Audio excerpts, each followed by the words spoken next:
Hello friends, आप सभी का स्वागत है आज की इस वीडियो क्लास में। और आज की इस वीडियो क्लास में हम लोग पढ़ने वाले हैं 10th क्लास का हिस्ट्री। ठीक है, 10th क्लास का हिस्ट्री पढ़ेंगे। पार्ट का नाम है यूरोप में राष्ट्रवाद। ठीक है, और इस वीडियो के अंतर्गत हम लोग ऑब्जेक्टिव क्वेश्चन आंसर करने वाले हैं। ठीक है, इस पार्ट का ऑब्जेक्टिव क्वेश्चन आंसर करेंगे। ये वीडियो नंबर 1 है, इसका सेकेंड पार्ट भी आएगा यूरोप में राष्ट्रवाद का, तो आप इसे देख लीजिएगा। ये परीक्षा की दृष्टि से बनाया गया है, तो इसे आप ज़रूर देख लीजिए। तो चलिए शुरू करते हैं इस वीडियो को, और शुरू से लेकर आप लास्ट तक देखिए इस वीडियो को। ठीक है, चलिए यहाँ पर प्रश्न है कि किस संधि द्वारा, ठीक है, आपको बताना है कि किस संधि द्वारा स्वतंत्र यूनान, ठीक है, यूनान राष्ट्र की स्थापना हुई। कौन सी ऐसी संधि थी जिसके द्वारा यूनान को स्वतंत्र राष्ट्र के रूप में, जो यूनान है उसको स्वतंत्र राष्ट्र के रूप में स्थापित किया गया। चलिए यहाँ पर पहला ऑप्शन है वियना की संधि। ठीक है, ऑप्शन नंबर बी है कुस्तुनतुनिया की संधि के द्वारा। ठीक है, और तीसरा ऑप्शन है ऑप्शन नंबर सी प्राग की संधि, और ऑप्शन डी है एडियानोपुल की संधि के द्वारा। ठीक है, तो ये चार ऑप्शन आपको परीक्षा में इसी तरह से दिए हुए रहेंगे, और आपको किसी एक ऑप्शन को चुनना है जो कि इस प्रश्न का सही उत्तर होगा। यदि आपको मालूम है तो नीचे कमेंट बॉक्स में ज़रूर लिखिए। इससे होगा ये कि आपको जो क्वेश्चन उत्तर जो आपका याद है वो हमेशा हमेशा के लिए याद रह जाएगा। ठीक है, जो कि आपको परीक्षा में बहुत ज़्यादा काम आएगा। तो यहाँ पर जो हमारा प्रश्न है कि किस संधि द्वारा जो स्वतंत्र यूनान राष्ट्र की स्थापना हुई थी, उसका ऑप्शन नंबर बी हमारा बिल्कुल सही होगा, जो कि है कि कुस्तुनतुनिया की संधि है, उसी के द्वारा जो ये यूरोप जो यूनान राष्ट्र है, जो वह स्वतंत्र रूप से मतलब यूनान राष्ट्र के रूप में स्थापना उसका किया गया है इसी संधि के बाद। ठीक है, संधि के द्वारा या फिर बाद। चलिए यहाँ पर प्रश्न आता है कि गेरिबाल्डी पेशे से क्या था। आपको बताना है कि गेरिबाल्डी जो था वह पेशे से क्या था। चलिए ऑप्शन देख लेते हैं। पहला ऑप्शन ए है सिपाही, ऑप्शन बी है किसान, ऑप्शन सी है जमींदार, और ऑप्शन डी है नाविक। तो जो गेरिबाल्डी था वह पेशे से क्या था, वह पेशे से नाविक था। ऑप्शन नंबर डी हमारा बिल्कुल सही होगा, ऑप्शन नंबर डी बिल्कुल सही होगा। वो क्या था, नाविक था। गेरिबाल्डी क्या था, नाविक था। ऑप्शन नंबर डी सही होगा, नाविक था। यदि आपको आंसर मालूम है तो वीडियो को रोक लीजिए और नीचे कमेंट बॉक्स में ज़रूर लिखिए। चलिए आगे बढ़ते हैं। यहाँ पर प्रश्न है कि वियना कांग्रेस के द्वारा, ठीक है, वियना कांग्रेस के द्वारा फ्रांस में, ठीक है, फ्रांस में किस शासक वंश की पूर्ण स्थापना की गई। ठीक है, पूर्ण स्थापना किस मतलब वंश की पूर्ण स्थापना की गई थी, किसके द्वारा, वियना कांग्रेस के द्वारा। ठीक है, चलिए यहाँ पर पहला है हैप्सबर्ग, ऑप्शन ए है हैप्सबर्ग, ऑप्शन बी है अर्लिया, ऑप्शन सी है बुर्बो, और ऑप्शन डी है जारशाही वंश। ठीक है, तो जो जारशाही वंश, ऑप्शन नंबर डी है हमारा जारशाही वंश। तो यहाँ पर जो वियना कांग्रेस के द्वारा जो वंश था वह था ऑप्शन नंबर सी बुर्बो वंश था, जिसकी स्थापना वियना कांग्रेस के द्वारा किया गया। आपका सही आंसर होगा ऑप्शन नंबर सी हमारा सही होगा। ठीक है, सी बिल्कुल सही होगा। चलिए आगे बढ़ते हैं। आगे आपके सामने यहाँ पर प्रश्न आता है कि काउंट काबूर को विक्टर एमुनुएल, ठीक है, ने किस पद पर नियुक्त किया था। तो एमुनुएल किस पद पर उसको काउंट काबूर को नियुक्त किया था, ये आपको बताना है। ठीक है, तो चलिए यहाँ पर जो ऑप्शन है उसको देखिए। पहला ऑप्शन है सेनापति, ऑप्शन बी है फ्रांस में राजदूत, ऑप्शन सी है प्रधानमंत्री, और ऑप्शन डी है गृह मंत्री। तो जो काउंट काबूर को नियुक्त किया गया था, ऑप्शन नंबर सी प्रधानमंत्री के रूप में उसे क्या किया गया था, नियुक्त किया गया था। ऑप्शन नंबर सी हमारा बिल्कुल सही होगा। काउंट काबूर को जो विक्टर एमुनुएल थे उन्होंने प्रधानमंत्री के पद के लिए नियुक्त किया था। चलिए यहाँ पर प्रश्न है कि यंग यूरोप की स्थापना किसने की। यंग यूरोप की स्थापना किसने की, आपको बताना है। चलिए ऑप्शन देख लीजिए कि कौन है। पहला है काबूर ने, ऑप्शन बी है मेजनी ने, ऑप्शन सी है बिस्मार्क ने, और ऑप्शन डी है गेरिबाल्डी ने। तो जो यंग यूरोप की स्थापना की वह मेजनी के द्वारा किया गया। ऑप्शन नंबर बी हमारा बिल्कुल सही होगा। कौन किया था, मेजनी ने किया था। ठीक है, मेजनी ने किया था। चलिए आगे बढ़ते हैं। यूरोप का मरीज किसे कहा जाता था। ठीक है, यूरोप का मरीज किसे कहा जाता था या कहा जाता है, ये प्रश्न में आपसे पूछा जा सकता है। तो ये भी प्रश्न भी है एक तरह से, तो इस पर ध्यान दीजिएगा। ठीक है, यूरोप का मरीज किसे कहा जाता है। तो पहला है रूस को, दूसरा है जर्मनी को, तीसरा है ऑप्शन नंबर सी तुर्की को, और ऑप्शन डी है यूनान को। तो यदि आपको मालूम है तो नीचे कमेंट बॉक्स में ज़रूर लिखिए अपना उत्तर, ठीक है। अपना जो आंसर है उसे लिखिए नीचे कमेंट बॉक्स में कि आपका सही आंसर इसमें से कौन सा है।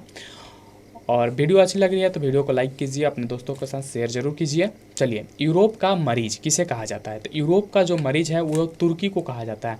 ऑप्शन नंबर सी हमारा बिल्कुल सही होगा, तुर्की को यूरोप का मरीज कहा जाता है।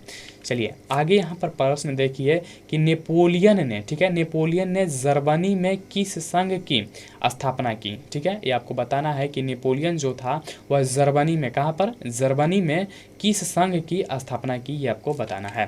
पहला है ट्रांसपेडेन संघ की, ऑप्शन ए है ट्रांसपेडेन शब्द की संघ की।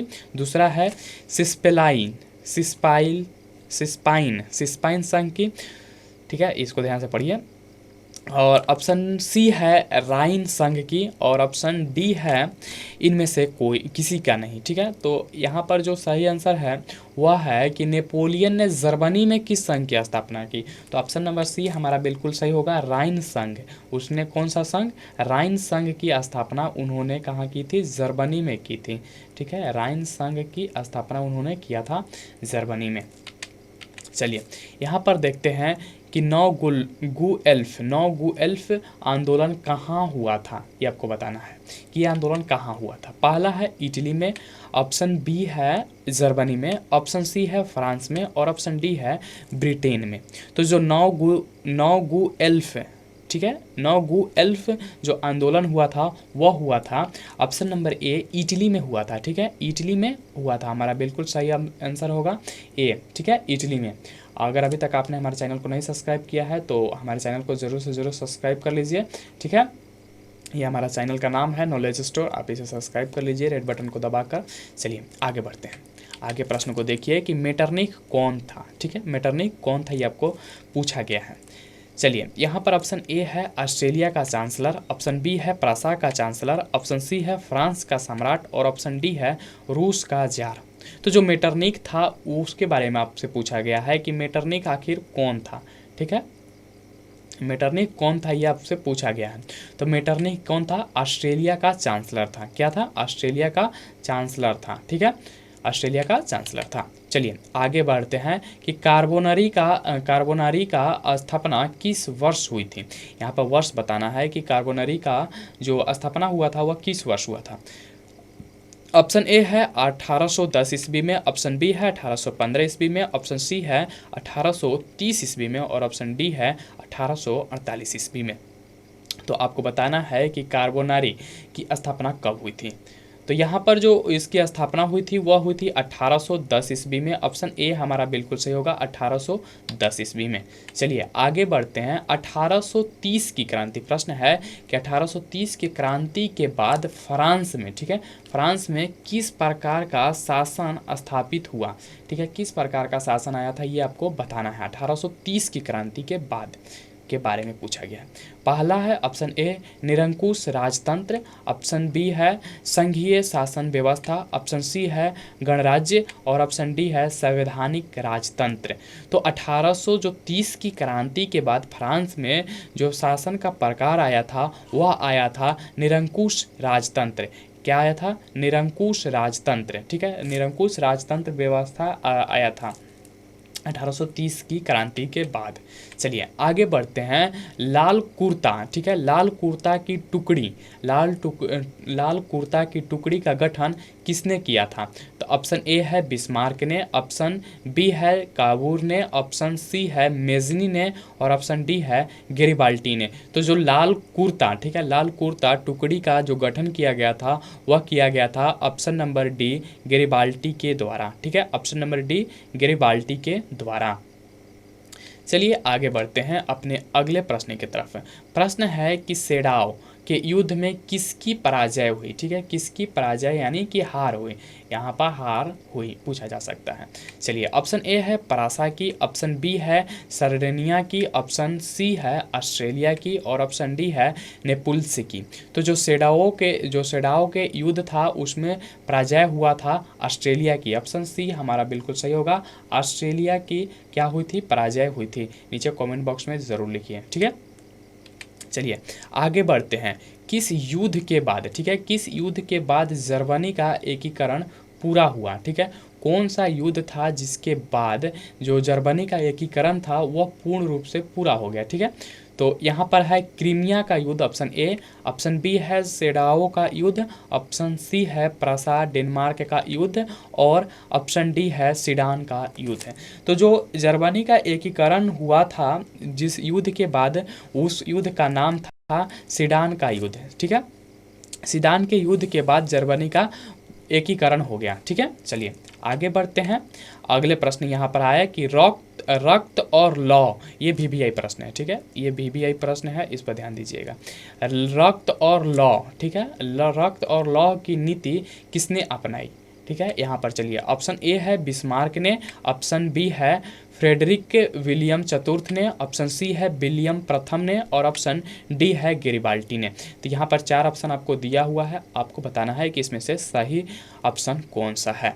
तो रक्त और लौह की जो नीति अपनाई गई थी वह बिस्मार्क के द्वारा अपनाई गई थी। ऑप्शन ए हमारा बिल्कुल सही है, बिस्मार्क के द्वारा रक्त और लौह नीति को अपनाया गया था। चलिए यहाँ पर प्रश्न है कि किस संधि द्वारा, ठीक है, किस संधि द्वारा जर्मनी का एकीकरण पूरा हुआ। अब पूछा जा रहा है कि किस संधि के द्वारा जर्मनी का एकीकरण पूरा हुआ। चलिए यहाँ पर है ऑप्शन ए डेनमार्क की संधि द्वारा। ऑप्शन बी है गोस्टीन की संधि के द्वारा। और ऑप्शन सी है प्राग की संधि द्वारा। और ऑप्शन डी है फ्रैंकफर्ट की संधि द्वारा, ठीक है, फ्रैंकफर्ट की संधि द्वारा। तो यहाँ पर जो संधि था जिसके द्वारा जर्मनी का एकीकरण हुआ उसका नाम था फ्रैंकफर्ट, ठीक है, फ्रैंकफर्ट की संधि। ऑप्शन नंबर डी बिल्कुल सही होगा हमारा, फ्रैंकफर्ट, ठीक है। थोड़ा उच्चारण इसका अच्छा से करिएगा आप, ठीक है, फ्रैंकफर्ट, ठीक है, की संधि के द्वारा हुआ था। ऑप्शन नंबर डी हमारा बिल्कुल सही होगा, ऑप्शन डी सही होगा। चलिए आगे बढ़ते हैं। आगे यहाँ पर प्रश्न है कि जर्मनी एवं इटली के एकीकरण के समय फ्रांस का शासक कौन था, ठीक है। फ्रांस का शासक कौन था ये आपको बताना है कि जब इटली और जर्मनी का एकीकरण हो रहा था तो उस वक्त फ्रांस का शासक कौन है, आपको बताना है कि शासक कौन था। पहला ऑप्शन है option A Napoleon Bonaparte. Option B है नेपोलियन तृतीय। ऑप्शन सी है विक्टर एमेनुएल। और ऑप्शन डी है विलियम प्रथम। तो जो यहाँ पर जर्मनी और इटली के एकीकरण के समय जो फ्रांस का शासक था उसका नाम है नेपोलियन तृतीय। नेपोलियन तृतीय याद रखिएगा, नेपोलियन तृतीय, ठीक है। यहाँ पर ये 3 लिखा हुआ है, इसका मतलब तृतीय, नेपोलियन तृतीय या तीसरा, ठीक है, याद रखिएगा। चलिए आगे यहाँ पर है कि यूरोप वासियों के लिए, ठीक है, यूरोप वासियों के लिए किस देश का साहित्य एवं विज्ञान, ठीक है, साहित्य एवं ज्ञान विज्ञान प्रेरणा स्रोत रहा है, ठीक है, प्रेरणा स्रोत रहा है। ये आपको बताना है कि किस मतलब कौन ऐसा मतलब देश था, ठीक है, कौन सा ऐसा देश था जिसके ज्ञान विज्ञान यूरोपवासियों के लिए मतलब प्रेरणा के स्रोत था। तो यहाँ पर ऑप्शन ए है जर्मनी। ऑप्शन बी है यूनान। ऑप्शन सी है तुर्की। ऑप्शन डी है इंग्लैंड।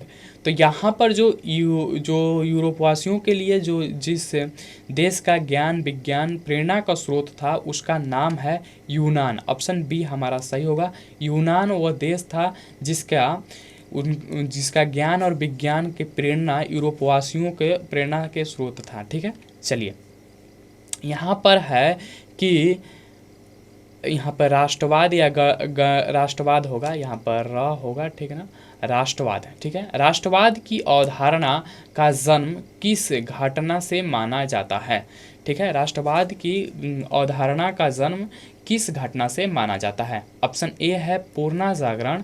ऑप्शन बी है धर्म सुधार आंदोलन। ऑप्शन सी है गौरवपूर्ण क्रांति। और ऑप्शन डी है फ्रांस की क्रांति। तो जो राष्ट्रवाद की अवधारणा का जन्म माना जाता है वह माना जाता है ऑप्शन ए हमारा पूर्णा जागरण के काल से ही माना जाता है, ठीक है, कि राष्ट्रवाद की जो अवधारणा थी उसका जन्म पूर्णा जागरण के काल में ही हो गया था, ठीक है, पूर्णा जागरण के काल में ही हो गया था।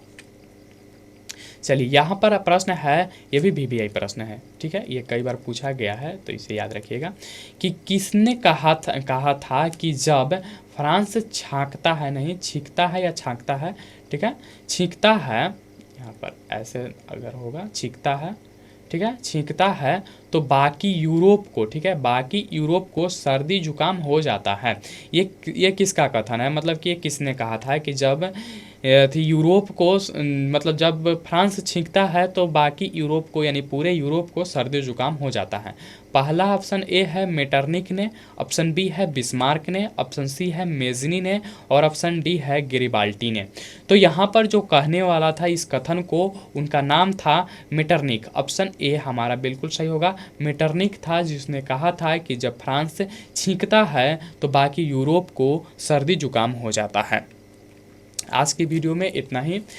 अगले वीडियो में हम लोग और ऑब्जेक्टिव क्वेश्चन लेकर आएंगे इसी पार्ट का, ठीक है, यूरोप में राष्ट्रवाद जो हमारा पार्ट है उसका वीडियो पार्ट 2 आने वाली है, जल्द ही इस चैनल पर अपलोड कर दिया जाएगा। जिसके जानकारी के लिए आप हमारे चैनल को सब्सक्राइब कर लीजिए, इस वीडियो को लाइक कीजिए, ठीक है, और दोस्तों के साथ शेयर करिए। तो मिलते हैं इसके नेक्स्ट वीडियो में, तब तक के लिए पढ़ते रहिए तब और आगे बढ़ते रहिए।